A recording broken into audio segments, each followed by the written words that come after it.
Durante muito tempo, a única luz que conhecíamos vinha do céu. De dia, o sol. À noite, um número incontável de estrelas. E desde o início, nossos ancestrais acreditavam que o sol e as estrelas eram celestiais, de outro mundo. E eles estavam certos. Temos observado as estrelas por milhares de anos, mas até pouco tempo não conseguíamos entender muito bem nossa conexão com o cosmos. Mas agora, nossa visão astronômica está mais aguçada. Podemos ver mais longe e com mais nitidez. Podemos observar objetos que são invisíveis aos olhos humanos. Nossa visão, cada vez mais aprimorada, nos permitiu realizar grandes descobertas, revelando um universo impressionante e maravilhoso. O que veremos a seguir são as 13 maiores descobertas da astronomia.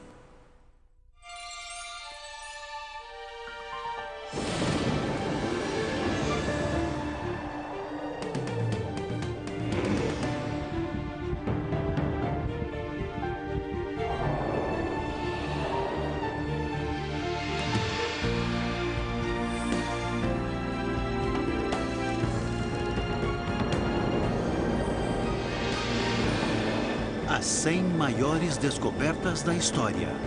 Astronomia.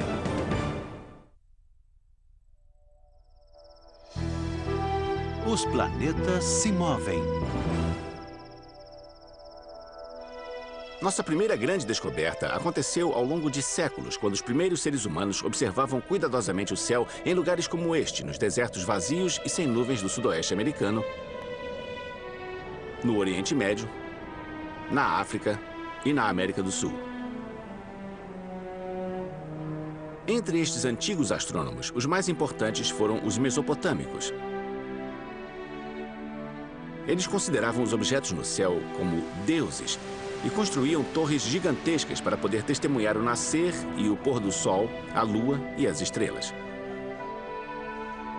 Por mais de 1000 anos, eles utilizaram tabuletas de argila para registrar o que viam. Para saber mais, fui visitar o professor de astronomia Owen Gingerich.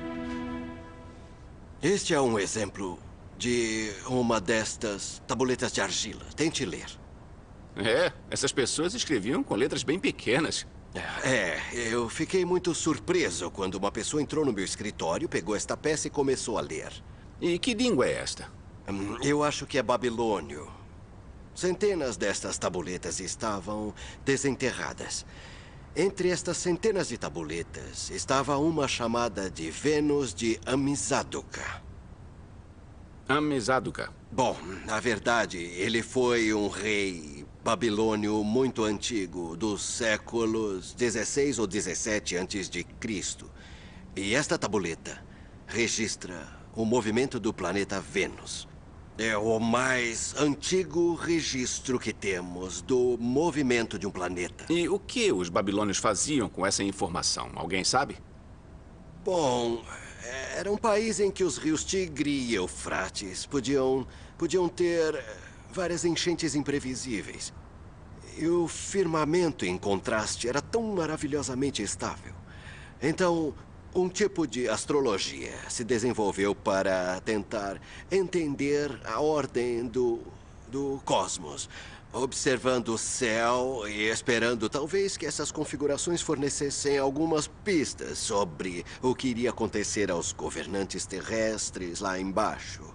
Então, eles começaram a registrar presságios, certos acontecimentos ruins, digamos politicamente. Como eram as estrelas no céu? Os planetas estariam na mesma disposição na próxima vez em que algo terrível acontecesse?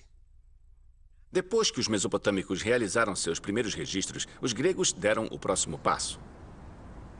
Alguns astrônomos gregos fizeram uma viagem à Mesopotâmia para descobrir o que estava acontecendo por lá. E parece que eles trouxeram alguns registros sistematizados. Isso acabaria fornecendo a base para elaborar uma teoria matemática sobre o movimento dos planetas. A partir de suas observações, os gregos desenvolveram uma visão do sistema solar que permaneceria pelos próximos 2000 anos. Os planetas se moviam. Sim, mas ao redor da Terra. Nossa próxima grande descoberta faria esta crença cair por terra. A Terra se move. Estamos no ano de 1543. Um homem de 70 anos está morrendo. Seu nome? Nicolau Copérnico. Ele era médico e advogado de profissão, mas por quase 40 anos também foi astrônomo amador. Uma prática que o levou a desafiar uma das crenças mais fundamentais e sagradas de seu tempo. Quando jovem, Copérnico estudou o céu e descobriu que o sistema geocêntrico dos gregos falhava ao prever o movimento planetário. Ele começou a se perguntar se a própria Terra não estaria em movimento. Aqui temos o sistema de Copérnico, mas eu ajustei para ser um sistema ptolemaico, porque a pequena lâmpada está na Terra e... em vez do Sol. Em vez do Sol, para podermos ver as linhas de vista enquanto se movem. Então, o que estamos vendo aqui é a sombra de Saturno. Saturno se move lentamente para trás, mas veja Marte. Marte está andando para trás. Está mesmo. Ele é retrógrado. Como vimos pela lâmpada na Terra. É assim que o vemos a partir da Terra. Agora ele vai parar e vai começar a ficar menor. Ele vai desaparecer no céu. Agora ele irá para frente de novo. Mas aqui está a ideia de Copérnico. Agora o Sol está no centro. O Sol está no centro. E de repente, todos os planetas estão se movendo sempre da mesma forma. Eles não param. Copérnico percebeu que os movimentos dos planetas eram melhor explicados se o Sol fosse o centro do sistema solar, com a Terra girando em torno dele como um planeta qualquer. Foi uma percepção revolucionária. Apesar de não haver nenhuma prova de que a Terra se movia, ele escreveu este livro, a base de sua nova teoria. Esta ideia, este livro, mudou o mundo. Sim, porque fez da Terra um planeta e fixou o Sol no centro. Agora, sem essa percepção, não teríamos avançado na física, a física do cosmos. Por acaso, as últimas páginas escritas, estas aqui, no começo do livro, lhe ocorreram no mesmo dia em que ele morreu. Eu acho que ele estava parcialmente paralisado por um derrame. E provavelmente ele aguentou até ter certeza de que ficassem prontas. As órbitas planetárias são elípticas.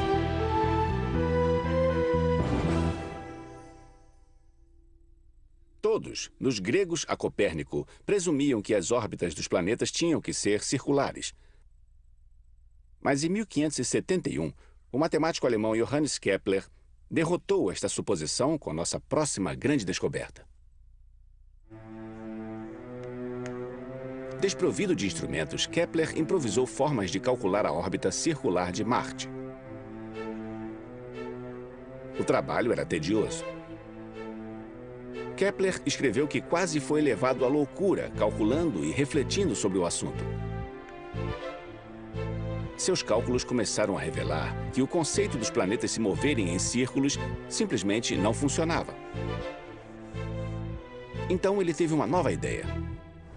Kepler percebeu que o Sol devia estar conduzindo os planetas de uma forma que ele ainda não compreendia inteiramente.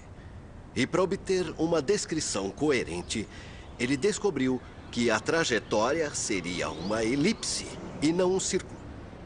Com este insight revolucionário, Kepler inventou o primeiro método de prever com precisão o movimento dos planetas e das estrelas através do firmamento. Quando suas tabelas previram que o planeta Mercúrio passaria em frente ao Sol, e nenhuma outra tabela chegou nem perto, foi uma prova dramática da precisão de sua astronomia. Ela ligava os movimentos dos planetas solidamente ao Sol. Este foi um ponto muito importante que ajudou a enfatizar a ideia de que o sistema heliocêntrico de Copérnico realmente possuía uma importância física.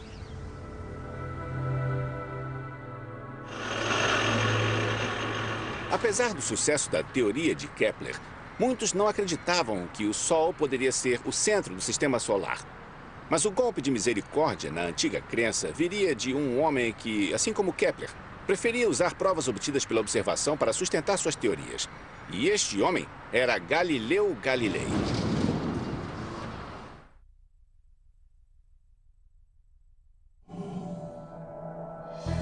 Júpiter tem luas. Conheça Galileu Galilei. Um homem determinado a buscar a verdade sem se importar com os obstáculos. E no caso da nossa próxima grande descoberta, sua determinação o levou a revolucionar nosso conhecimento sobre o Sistema Solar. No ano de 1609, Galileu ficou fascinado por uma nova invenção chamada telescópio. Na verdade, era um brinquedo de carnaval. Quando Galileu ouviu falar dele, ele começou a construir um. Ele aperfeiçoou o brinquedo, transformou-o em um instrumento científico. Galileu apontou seu telescópio para o céu e foi o primeiro a ver as montanhas da Lua e os aglomerados estelares da Via Láctea. E então teve uma visão extraordinária. Um grupo de estrelas brilhantes e pequenas dispostas ao redor do planeta Júpiter. Temos o manuscrito de sua primeira semana de observações. E é maravilhoso, porque vemos que ele gradualmente chegou à conclusão de que essas pequenas estrelas se moviam ao redor de Júpiter. Este foi o momento da descoberta. Galileu percebeu que aquelas estrelas, na verdade, eram 4 luas orbitando Júpiter. Ele então percebeu que estes pontos em movimento estavam orbitando um planeta. Eu costumo dizer que ele inventou os satélites. Você pode dizer, espere aí, eles estavam lá? Como ele poderia ter feito isso? Ele inventou a ideia de que eles se moviam ao redor do planeta. Aqui está a prova de que Copérnico estava certo sobre a estrutura do Sistema Solar. Se luas poderiam orbitar Júpiter, então a Terra poderia orbitar o Sol. E a descoberta de Galileu demonstrou que o conhecimento em astronomia só poderia avançar por meio da observação. Uma teoria só poderia ser viável se fosse sustentada por fatos, como nossa próxima grande descoberta.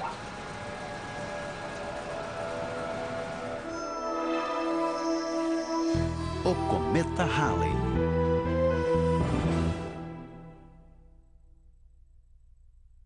Durante séculos, os cometas foram considerados arautos do mal. No fim da Idade Média, a passagem de um cometa inspirava medo e terror. Mas o cientista renascentista Edmund Halley, como Galileu, estava interessado em fatos, não em superstição. Em 1695, ele começou a procurar registros de ocorrências antigas e recentes de cometas. Ele encontrou 24 cometas cuja passagem pelo céu havia sido registrada com detalhes suficientes para que ele esboçasse suas órbitas. Para sua surpresa, ele descobriu que 3 daqueles cometas pareciam seguir a mesma órbita aproximada, circundando o Sol a cada 76 anos. A partir disso, ele pensou, muito bem, este é um cometa que irá retornar dentro de 76 anos. Ele compreendeu que aqueles 3 cometas, na verdade, eram o mesmo cometa. Isso, mesmo cometa. Halley tinha tanta certeza da órbita do cometa que fez uma previsão arrojada. Ele disse que o cometa retornaria no ano de 1758. E adivinha? Ele voltou. O cometa voltou. Infelizmente, Halley não viveu para saborear sua descoberta. Desde então, o cometa Halley, como se tornou conhecido, foi avistado 3 outras vezes por animados observadores do céu em todo o planeta. Não mais um mau presságio, a descoberta do cometa de Halley se tornou um marco na história da astronomia, substituindo uma crença supersticiosa por uma compreensão científica e racional do universo físico. A Via Láctea é um disco de estrelas.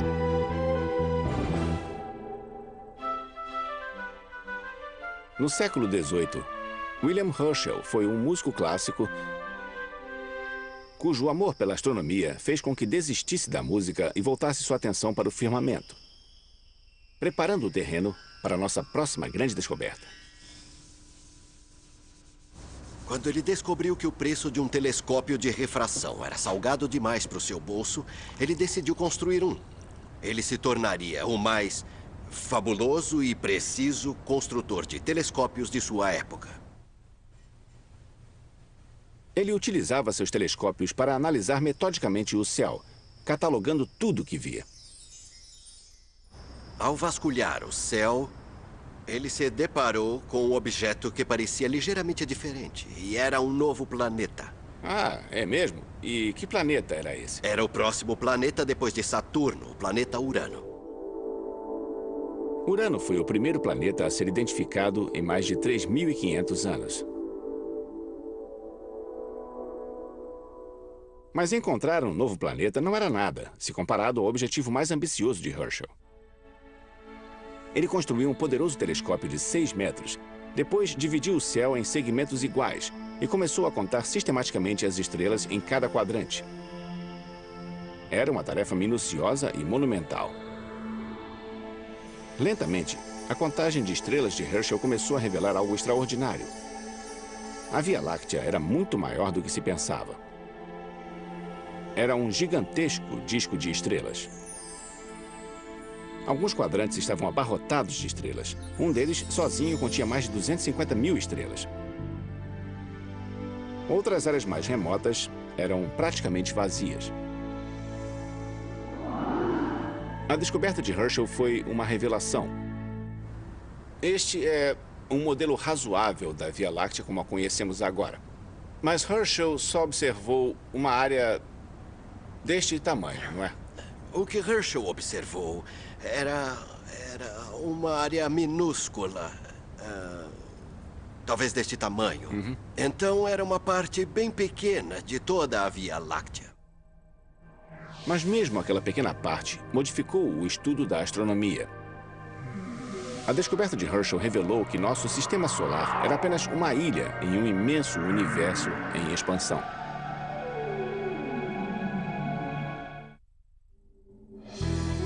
Relatividade geral.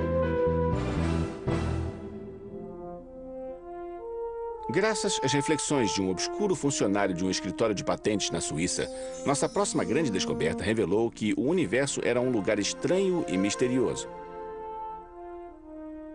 Este funcionário era Albert Einstein.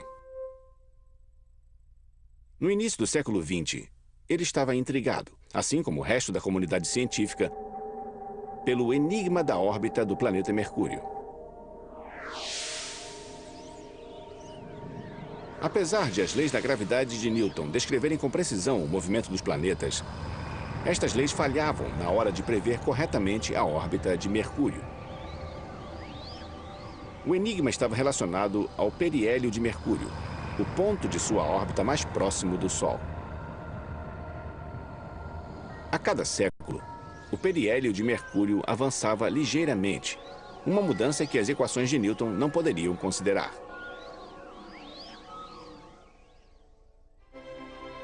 Em uma atitude arrojada e estarrecedora, o jovem Einstein propôs sua própria teoria para explicar o enigma da órbita de Mercúrio. E durante o processo desenvolveu uma teoria que refinaria as leis da gravidade de Newton.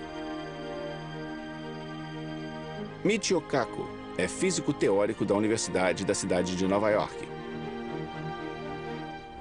Newton dizia que a gravidade viajava instantaneamente através do espaço. E, para Einstein, esse era o ponto fraco da teoria de Newton. Ele precisava de uma teoria que pudesse explicar a gravidade, ele precisava de uma teoria que pudesse explicar a aceleração, o zigue-zague e o movimento circular. Devia haver ondas, ondas de gravidade, e a gravidade leva tempo para realizar sua mágica. Para se propagar. Para se propagar. Então, se o Sol desaparecesse, levaria 8 minutos para que nos dessemos conta desse fato, até mesmo a gravidade viaja à velocidade da luz.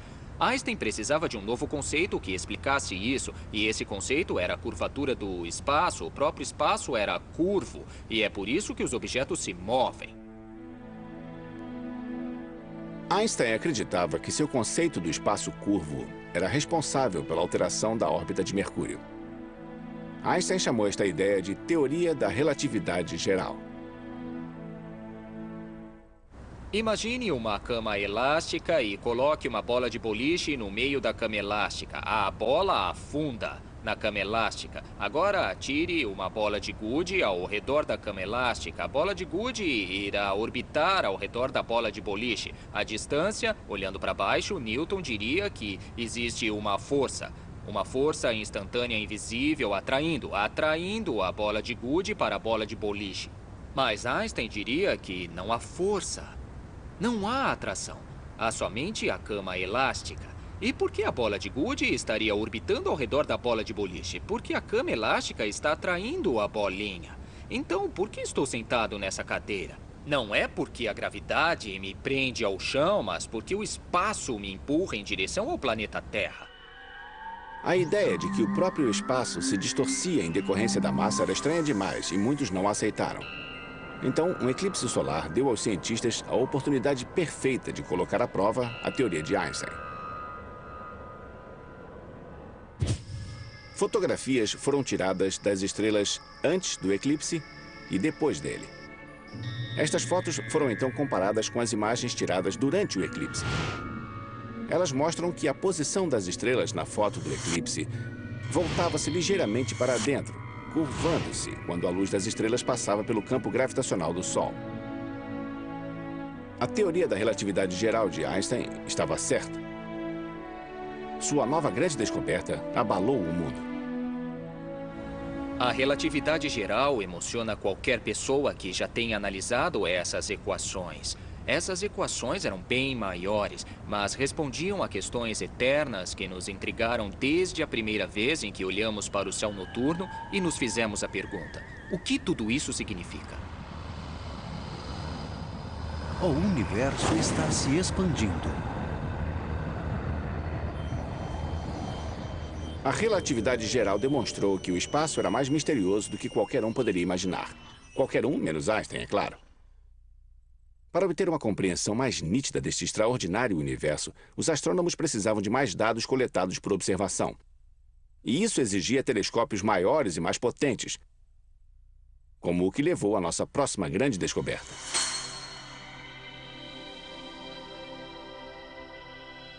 Quando Herschel finalizou sua pesquisa celeste em 1830, eles haviam catalogado milhares destes belos, mas estranhos objetos, conhecidos como nebulosas brancas. Na época, ninguém sabia se elas faziam parte da nossa galáxia ou de universos isolados e distantes, como a Via Láctea.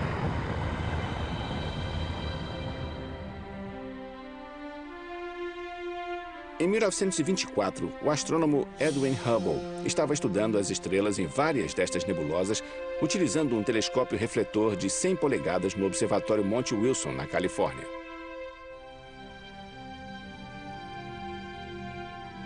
O telescópio permitiu a Hubble calcular que as galáxias estavam a centenas de milhares, talvez milhões de anos-luz de distância. Ali estavam objetos tão enormes e povoados de estrelas como a nossa própria galáxia, a Via Láctea. É por isso que nós hoje chamamos as nebulosas brancas de galáxias. Quanto mais Hubble estudava essas galáxias, mais intrigado ficava. Naquele tempo, os cientistas sabiam que um raio de luz vindo de uma estrela aparecia como uma cor diferente no espectro. A cor mudava de acordo com o movimento da estrela.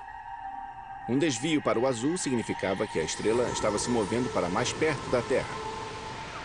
Um desvio para o vermelho, que ela estava se distanciando. A quantidade de desvios da cor também revelava a velocidade daquele movimento.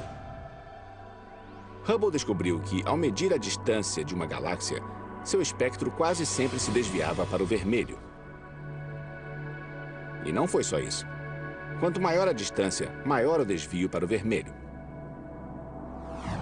Em outras palavras, o universo estava se expandindo. Foi uma descoberta estarrecedora, com implicações profundas. Ao fazer cálculos retroativos à expansão, os cientistas descobriram que o universo havia tido um início cataclísmico, que um astrônomo chamou de Big Bang.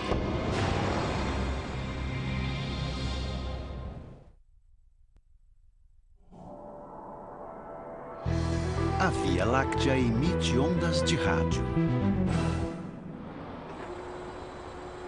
Após 3 anos depois de Hubble descobrir o universo em expansão, nossa próxima grande descoberta revelou o misterioso objeto escondido atrás da poeira do centro da Via Láctea. Ele criaria um ramo totalmente novo da astronomia, utilizando comprimentos de onda invisíveis ao olho humano. Em 1930, o físico Carl Jansky tinha apenas 25 anos e trabalhava para os laboratórios Bell em Holmdel, Nova Jersey. O trabalho de Jansky era identificar os tipos de interferência que ocorriam em comprimentos de onda de 15 metros, então utilizados em comunicações náuticas e transatlânticas. Depois de passar mais de 1 ano registrando dados, Jansky percebeu que havia 3 formas de estática nesta frequência. A primeira era nitidamente produzida pela ionosfera da Terra. A segunda era provocada por tempestades locais. E o terceiro sinal era misterioso, contínuo. No início, ele pensou que parecia vir do Sol. A cada manhã, este sinal lentamente se elevava com o Sol. Durante o dia, ele girava pelo céu e então diminuía juntamente com o Sol. Mas com o passar do tempo, Jansky descobriu que o misterioso sinal de rádio lentamente se afastava do Sol, como se viesse de algum ponto fora do sistema solar. Finalmente, Jansky identificou sua localização em algum lugar na região da constelação de Sagitário. Ele acreditava que havia descoberto um desconhecido objeto interestelar no centro da galáxia. E ele tinha razão. Mais tarde, astrônomos confirmaram que Jansky havia descoberto um gigantesco buraco negro, com massa equivalente a 3 milhões de sóis. Talvez ainda mais significativo seja o fato de que ele foi o primeiro a observar o universo utilizando a radioastronomia, uma forma inteiramente nova de estudar o céu. Foi uma descoberta fundamental. Jansky havia provado que o céu não cintilava apenas com o brilho suave das estrelas. Estranhos objetos se ocultavam em algum lugar a muitos anos-luz de distância, que irradiavam mais energia que galáxias inteiras, como quasares e pulsares, estrelas mortas que giravam furiosamente, com massas tão densas que uma única colher de chá poderia pesar milhões de toneladas. Antes que os astrônomos sequer começassem a entender a vida e a morte das estrelas, novos telescópios teriam que ser construídos para poder observar o céu em diferentes comprimentos de onda. Mas antes que isso pudesse ocorrer, a radioastronomia produziu outra grande descoberta. Apesar de profetizada, ela foi tão inesperada para seus descobridores como as de Jansky. E, mais uma vez, aconteceu nos laboratórios em Holmdel, Nova Jersey. Radiação cósmica de fundo. Em 1964, os laboratórios Bell dispunham de uma antena de micro-ondas de 6 metros que não era utilizada. Em vez de destruí-la, o laboratório decidiu permitir que os astrônomos a utilizassem para pesquisa. 2 físicos, Arno Penzias, de 31 anos, e Robert Wilson, de 28 anos, decidiram utilizar a antena para medir a temperatura do halo de gás que envolvia a Via Láctea. O que aconteceu a seguir foi uma das mais extraordinárias descobertas da astronomia moderna. Oi, Bill. Olá, Dr. Wilson. Eu fui aos laboratórios Bell para ouvir a história em primeira mão do próprio Robert Wilson. Nós dois, Arno Penzias e eu, viemos trabalhar aqui depois de nos formarmos. Viemos medir a radiação proveniente da Via Láctea. E é aí que entra esta antena, porque poderíamos desprezar a radiação que vinha da Terra. E o que restasse é o que estava vindo do céu. Só captávamos cerca de 2 graus da atmosfera da Terra. Talvez pegássemos 1 grau das paredes desta coisa, mas quando a ligamos pela primeira vez, era mais do que o dobro disso, estava em 7 graus. E isso não estava certo. Alguma coisa da Terra devia interferir em nossa instrumentação. Estávamos no alto de uma colina sobre a cidade de Nova York. Tínhamos o instrumento ideal para checar a área. Então, simplesmente a apontamos para o horizonte, varremos o horizonte e, veja só, não havia nada demais. Havia um casal de pombos que vivia aqui e é claro que estava coberto de várias fezes de pombos. Então pensamos nós, talvez as fezes dos pombos estejam fazendo mais do que imaginávamos. Arno e eu então decidimos limpar todas as fezes. E nos livramos dos pombos. Como assim? Como se livraram dos pombos? Utilizamos o correio e os mandamos para o local mais distante possível, que era Whippany, em Nova Jersey. Para um criador de pombos que disse, esses pombos não prestam, e o soltou. Alguns dias mais tarde, eles voltaram. 65 quilômetros e eles voltaram. Então, nosso técnico trouxe uma arma e... E isso deu certo, não é? Eu não estava aqui, eu não vi, mas também não resolveu o nosso problema. Ainda tínhamos 3, 4 graus a mais. Começamos a ficar perplexos, porque... Sabe, nós acreditamos na física. Estava vindo de algum lugar. Podíamos calcular o que a antena estava fazendo se não fosse este barulho excessivo. Quando Penzias e Wilson detectaram a estática de rádio, havia duas teorias rivais sobre a origem do universo. Havia a teoria do Big Bang, sustentada pelo universo em expansão de Hubble, e havia a teoria do estado estacionário, que defendia um universo atemporal, sem começo nem fim, expandindo-se eternamente. Quando um amigo soube o que Penzias e Wilson haviam descoberto, ele sugeriu que procurassem alguns cosmologistas da Universidade de Princeton, que defendiam a teoria do Big Bang. Eles acreditavam que uma grande explosão havia deixado uma débil fosforescência térmica no universo, traços do calor da própria explosão detectável em todo o firmamento. E eles estavam prestes a conduzir pesquisas para tentar medir esta fosforescência. Nós os convidamos para cá. Eles vieram e analisaram o que havíamos feito e imediatamente concordaram que havíamos medido o que eles estavam se preparando para fazer. E o que esta descoberta significa? Bom, significa que vivemos no universo do Big Bang e que estamos vendo a radiação emitida 300 mil anos após a grande explosão. Em muitos casos, quando há uma mudança de paradigma na ciência, leva uma geração para as pessoas aceitarem. Mas neste caso, acho que o mundo estava pronto para ela. A humanidade sempre se perguntou sobre a sua origem. Existem histórias religiosas em todas as civilizações já encontradas, e acho que temos a resposta definitiva. Nós viemos de uma grande explosão.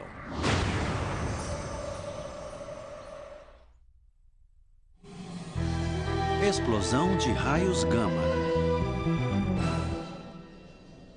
O advento da era espacial prenunciou uma era de ouro da astronomia, que ainda prevalece atualmente.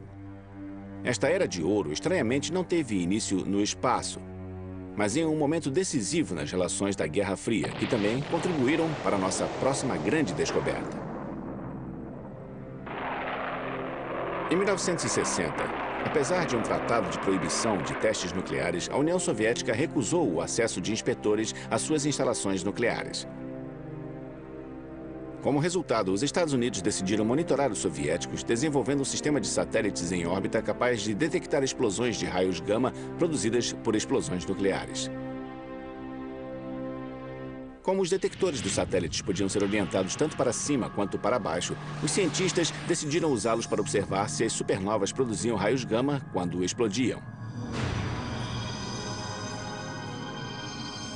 Entre 1969 e 1972, eles detectaram evidências de 16 curtas explosões de raios gama espalhadas pelo céu.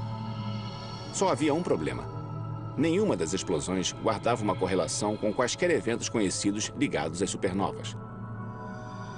E o mistério se aprofundou. Durante as próximas 2 décadas, os astrônomos detectaram uma média de uma explosão de raios gama por dia. Mas cada explosão acontecia tão rápido que os astrônomos não conseguiam mirar o telescópio em sua direção a tempo. Finalmente, os astrônomos começaram a solucionar o enigma com a ajuda do telescópio espacial Bepo-Sax, projetado especificamente para detectar explosões curtas de raios X e gama, identificando sua localização com precisão. Em 14 de dezembro de 1997, o Beposax localizou uma explosão de raios gama, o que levou às primeiras fotografias de uma explosão em comprimentos de onda diferentes dos raios gama. Para sua surpresa, os astrônomos descobriram que a explosão havia ocorrido em uma galáxia há 12 bilhões de anos-luz, uma das explosões mais poderosas do universo. Desde então, dezenas de explosões de raios gama foram documentadas de forma similar, todas tão poderosas e distantes como esta. Seja como for, a descoberta das explosões de raios gama mais uma vez nos mostrou que, ocultos pelo véu da atmosfera terrestre, estão objetos que não são apenas estranhos e de difícil compreensão, como buracos negros, pulsares e quasares, mas também são letais. Hoje, as explosões de raios gama podem ser a possível causa dos antigos eventos de extinção que assolaram a Terra. O cientista Sir Arthur Eddington certa vez afirmou: o universo não é apenas mais estranho do que imaginamos, é mais estranho do que somos capazes de imaginar. Ele deve ter se inspirado nas explosões de raios gama, no universo em expansão ou na teoria geral da relatividade. Também acabou se tornando a descrição perfeita da nossa próxima grande descoberta. Planetas orbitam outros planetas. No passado, teria sido impossível para os astrônomos imaginar a descoberta de outros sistemas solares com planetas como o nosso. Mas hoje, os astrônomos já podem fazê-lo graças a potentes telescópios terrestres e espaciais, como o do Observatório Lick em Mount Hamilton, Califórnia, onde Geoff Marcy se dedica a descobrir novos planetas. Como se encontra um planeta ao redor de uma estrela? Bem, é muito fácil. Nós observamos a estrela para ver se ela oscila em resposta à atração gravitacional do planeta. Muito fácil. Muito fácil. Só precisa de um desses. Isso mesmo. Este é o telescópio de 3 metros do Observatório de Lick. Por definição, planetas não produzem sua própria energia, eles brilham pela luz refletida. Mas eles têm 1/1000º do brilho de sua estrela. Então não dá para vê-los mesmo com Hubble. Precisamos de um truque, e aí usamos este telescópio. Um truque? O efeito Doppler é o nosso truque. Nós medimos a oscilação da estrela, modificando as ondas de luz que vêm da estrela enquanto ela oscila. A busca por sistemas planetários extraterrestres ganhou força no início dos anos de 1990, quando um astrônomo polonês fez uma surpreendente descoberta. Há uma descoberta maravilhosa de Alex Volchan.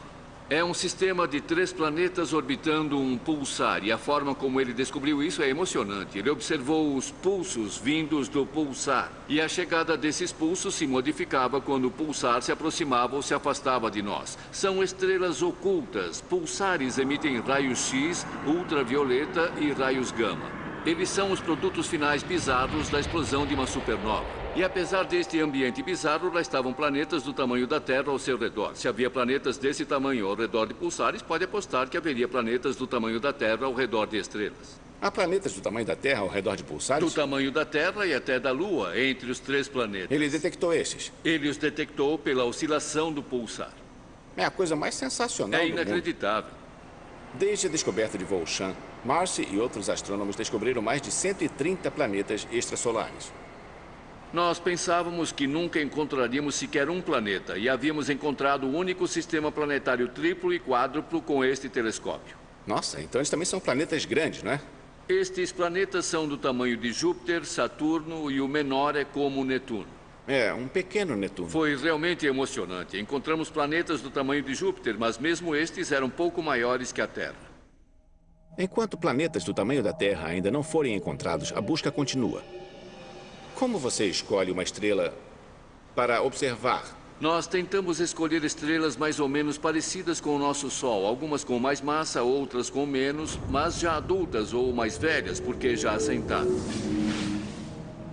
Para que um planeta do tamanho da Terra seja habitável, a temperatura tem de ser adequada, nem tão fria a ponto da água ficar presa no gelo, nem tão quente, o que transformaria a água em vapor. Mas num planeta com a distância perfeita de sua estrela, para que a temperatura seja ideal para manter a água líquida durante bilhões de anos, é só deixar a evolução darwiniana fazer o serviço. Parece cachinhos dourados e seu mingau. Isso mesmo, não pode ser tão quente nem tão frio. Nós adoraríamos encontrar um assim. Um planeta como a Terra que pareça azulado, o que nos diz que há água em sua superfície, com uma análise espectroscópica da atmosfera que nos diga que há oxigênio, dióxido de carbono, nitrogênio e talvez metano. Não se pode ter uma atmosfera com oxigênio e metano, a menos que haja vida produzindo oxigênio por fotossíntese e o metano por pântanos e bovinos que produzam este gás. Então, se encontrarmos oxigênio e metano, encontraremos vida. É mesmo? Será tão simples assim? Há céticos, e eu sou um deles, mas procuramos os melhores sinais identificadores. E uma atmosfera como a da Terra, com oxigênio, metano, nitrogênio, dióxido de carbono, não pode haver nada melhor para indicar vida. Suponha que você tenha um telescópio, um dispositivo sensível o suficiente para encontrar um planeta como a Terra. Você o apontaria para algumas das estrelas em que vocês já identificaram planetas? Com certeza. Os Júpiteres e os Saturnos que temos encontrado são os sinais. Eles indicam sistemas que podem abrigar terras, especialmente se houver um Júpiter longe o bastante de sua estrela, o que permitiria uma terra na zona habitável ao redor daquela estrela. O que fez você perseguir planetas em outras estrelas?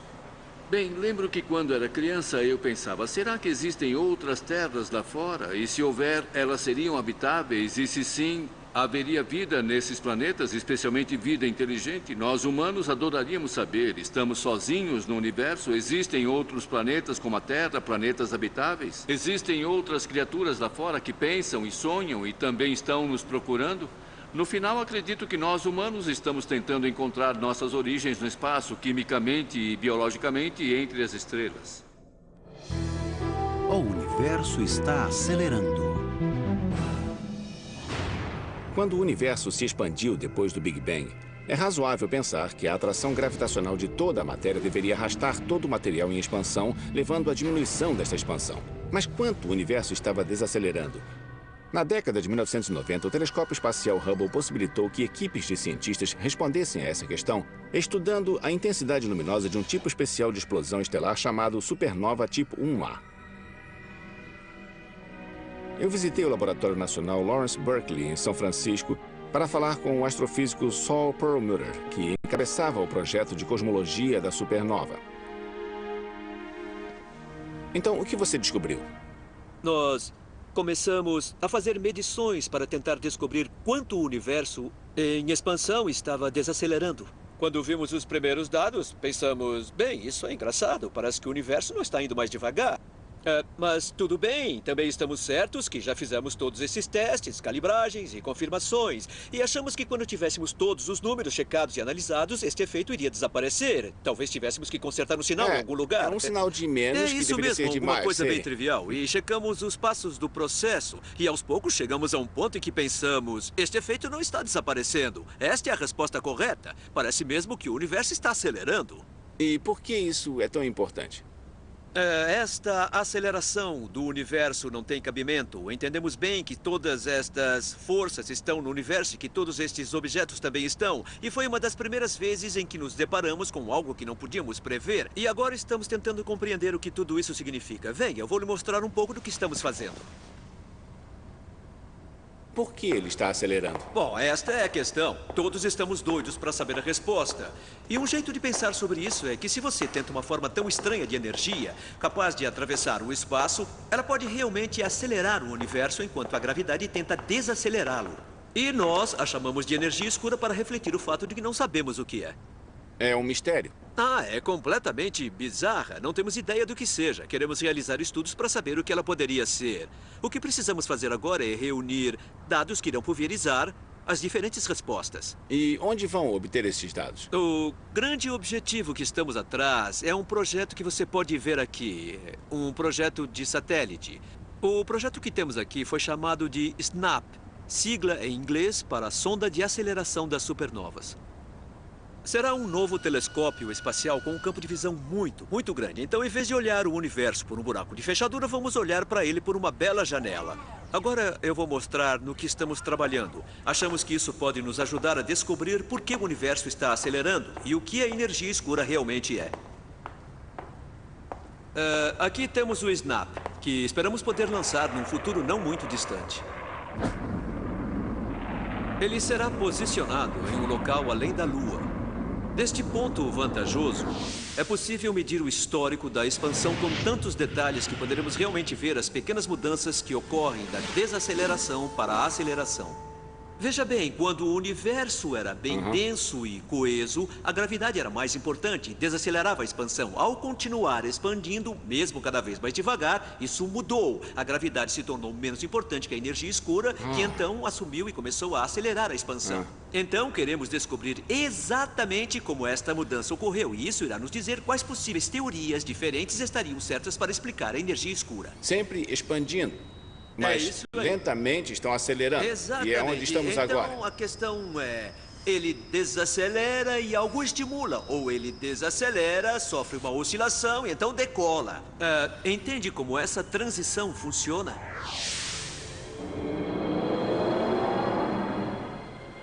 Assim como os antigos astrônomos, os cientistas modernos descobriram algo sobre o cosmos que ainda não conseguimos explicar. Os observadores e teóricos é que irão explicar o que está acontecendo em nosso universo em expansão. Para isso, eles precisarão de novas ideias e instrumentos melhores. Quer este mistério seja solucionado logo ou em um futuro distante, uma coisa é certa. Continuaremos a observar o céu para entender nosso lugar no cosmos. Vamos continuar a explorar, compreender e descobrir. Versão brasileira Vox Mundi.